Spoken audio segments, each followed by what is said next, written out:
मौलाना साहब, दुबई ने मतलब दुबई में तमाम स्पेशल पैकेज लॉन्च किए गए क्या टूरिस्ट्स के लिए दुनिया भर के, कि ये एक्स्ट्रा आपको सुविधा देंगे, ये भव्य नाच गाना होगा, ये दृश्य होगा, ये होगा, वो होगा, है बिल्कुल जन्नत जमीन पे उतार देंगे, दुबई आइए। क्या वो लोग भी मुस्लिम हैं? नहीं, वो हिंदू देश तो है नहीं। वहां ये सब कार्यक्रम की मुनादी हो रही है। हिंदुस्तान से भी तमाम लोग गए, दुनिया के तमाम हिस्सों से लोग दुबई गए, बोले यार न्यू ईयर मना के आते हैं, दुबई में इस बार व्यवस्था अच्छी है। क्या तो ऐसा कैसे हुआ फिर? उनको हदीस और शरीयत की जानकारी नहीं है दुबई वालों को, शेखों को?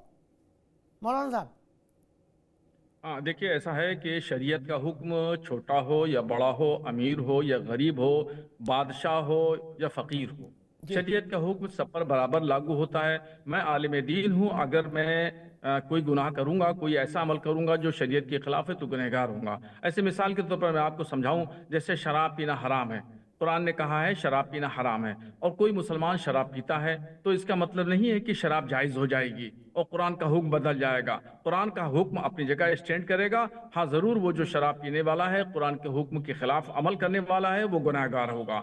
ऐसे ही दुबई का आप समझ लीजिए, दुबई 1800 कुछ में वो अंग्रेज़ों के मातहत था, और अरब कंट्रीज़ भी अंग्रेज़ों के मातहत अच्छा था। इसलिए उस उनका जमाने चाल से चलन वहाँ खराब है। पर उस जमाने से एक मिनट उस जी, जमाने से वहां पर अंग्रेजों की मातहती चली आई है। और आज भी अब जो नौजवान नस्ल है वो इस्लाम की उसूलों से वाकिफ नहीं है, बहुत ज्यादा उनमें जागरूकता बेदारी नहीं है, और वो मालूमात नहीं रखते हैं, इस वजह से वो एहतियात नहीं कर पाते। मगर कोई दुबई का हो, सऊदी का हो, मलेशिया का हो, इंडोनेशिया का हो, किसी मुस्लिम कंट्री का कोई भी अगर फेल इस्लाम के खिलाफ करता है तो वो जायज़ नहीं कहलाएगा। कोई भी मुसलमान कोई फेल अगर गलत करेगा तो उसको जायज़ नहीं कहा जा सकता। शरीयत का हुक्म सबके लिए है, शेख के लिए भी है, मौलाना गैर साहब शेख। एक मिनट, मैं ये कही नहीं रहा कि वहां मलेशिया में, इंडोनेशिया में, यूएई में किसी गुड्डू और जुम्मन ने कुछ कह दिया। ना ना ना, वहां की सरकारों ने रेड कारपेट बिछा दिया, बोले हुजूर आइए, खैर मकदम है आपका, क्या जो चाहे जैसे चाहे वैसे नाचिए, है कपड़े पहन के नाचिए चाहे बिना कपड़े के नाचिए, सब ओपन है, क्या लेकिन आइए इधर ही।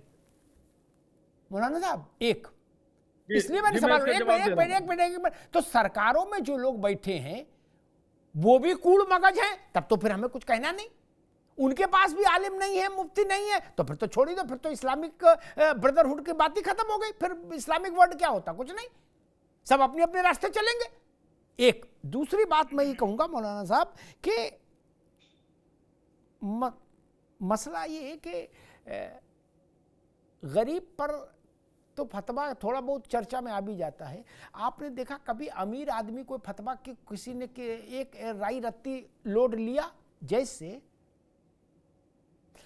राजेश पायलट के यहाँ मुस्लिम बहू आई है, और फारूक अब्दुल्ला के यहाँ जाट बहू गई, क्या जाट बहू आई, कहीं कोई हंगामा मचा?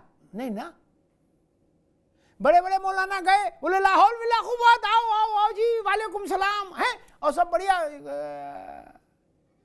फिरनी खा के आए, खीर नहीं।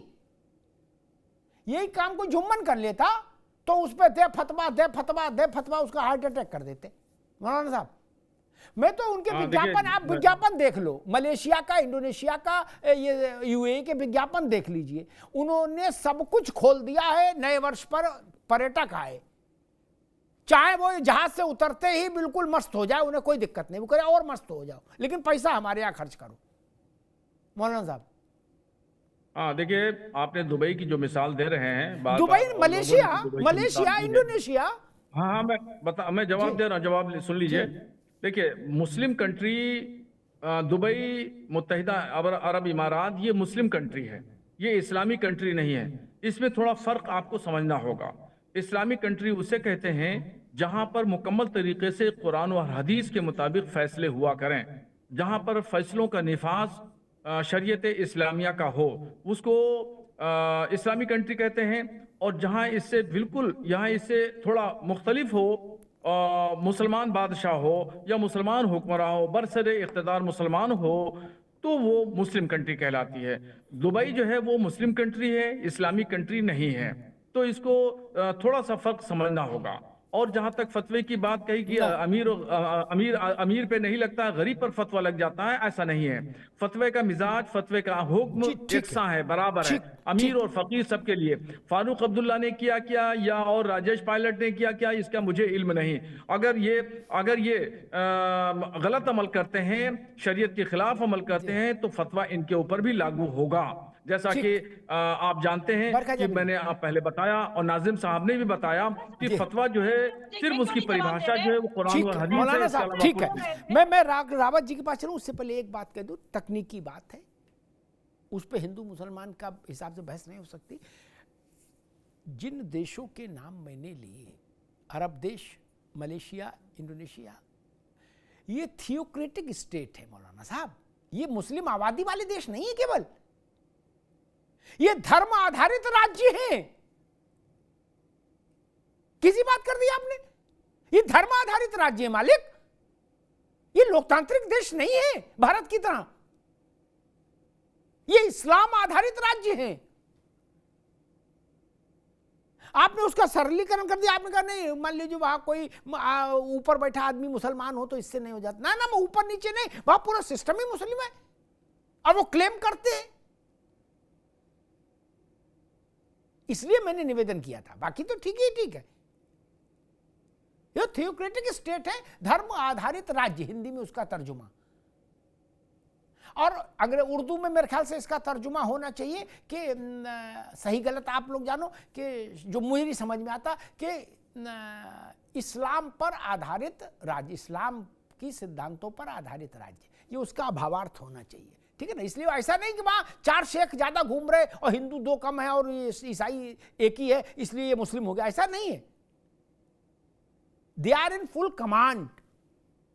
रावत जी, मौलाना साहब कह रहे हैं कि भाई इसका मसला हिंदू से तो है नहीं, फिर हिंदू को क्यों आपत्ति है? हमने जो फतवा दिया अपने घर के लिए दिया है, अपने परिवार के लिए, हिंदू को क्यों समस्या है? देखो अमिताभ जी साबुद्दीन साहब जो ना बात को घुमा रहे हैं, उसको ट्विस्ट करने की कोशिश कर रहे हैं। वो सही दिशा, वो उन्होंने फतवा तो जारी कर दिया, लेकिन उसका अंजाम नहीं देखा कि अंजाम क्या होगा, इसका क्या नेगेटिव इफेक्ट आएंगे। अभी मैंने कहा कि 99% इस्लाम को मानने वाले लोग ईसाइयत को 99% मान रहे हैं।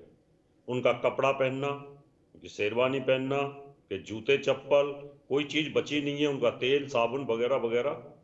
और अब ये कह रहे हैं कि मुसलमान कंट्री और इस्लामिक कंट्री में फर्क है। सऊदी अरब से बड़ा तो कोई इस्लामिक कंट्री हो नहीं सकता भाई, वहां से तो सारा मुसलमान ही निकला हुआ है। जब वहां की सरकार ने अगर शराब खोल दी, वहां की सरकार ने अगर शराब बनाने की फैक्ट्री की इजाजत दे दी, वहां सारी चीजों की इजाजत दे दी, वहां कौन फतवा जारी करेगा?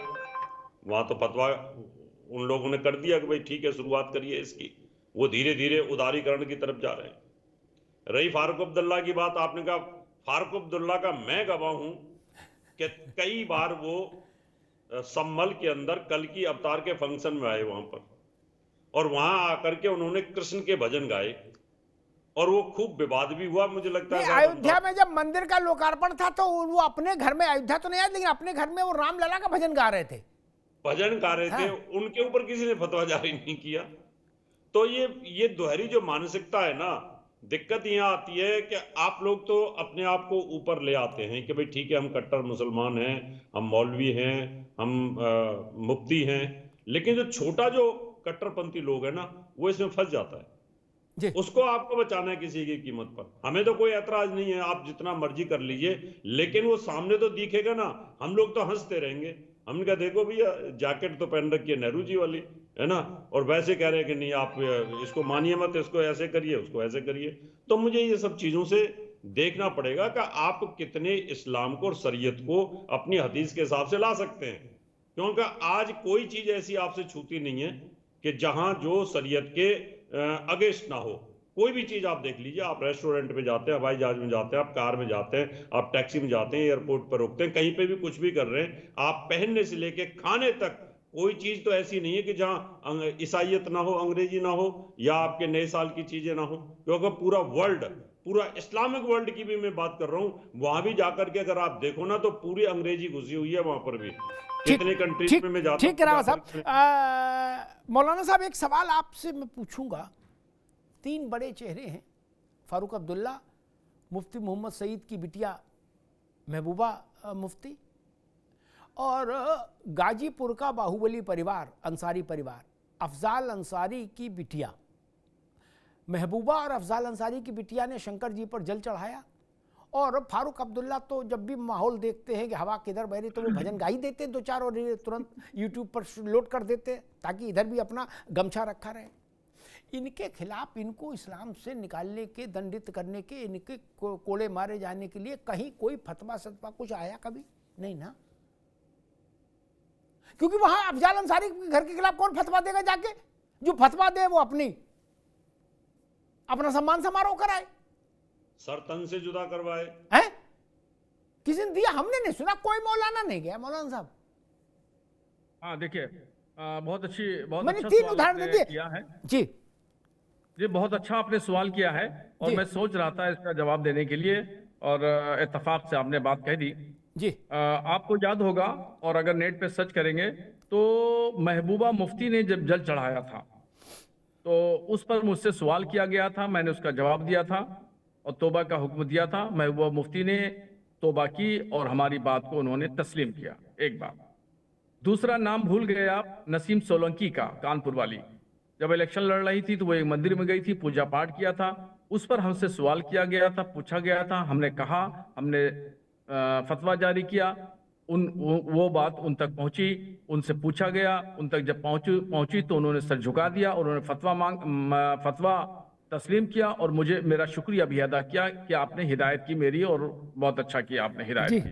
ठीक। फारूक अब्दुल्ला और अफजाल अंसारी के बारे में मुझे अभी आपसे जानकारी मिली, मैंने नहीं देखा। और अगर कोई मुझसे पूछता है, अगर मुझसे कोई शरई हुक्म पूछेगा तो फारूक अब्दुल्ला हो या अब्दुल गफ्फार हो या शहाबुद्दीन हो या अफजाल अंसारी हो या उनकी बेटी हो या XYZ कोई भी हो, गैर शरई काम करेगा, सवाल पूछा जाएगा, जानकारी में आएगा तो उसके खिलाफ फतवा जरूर दिया जाएगा। शरीयत अपने मानने वालों को किसी भी तरीके से कोई रूल रियायत नहीं करती है।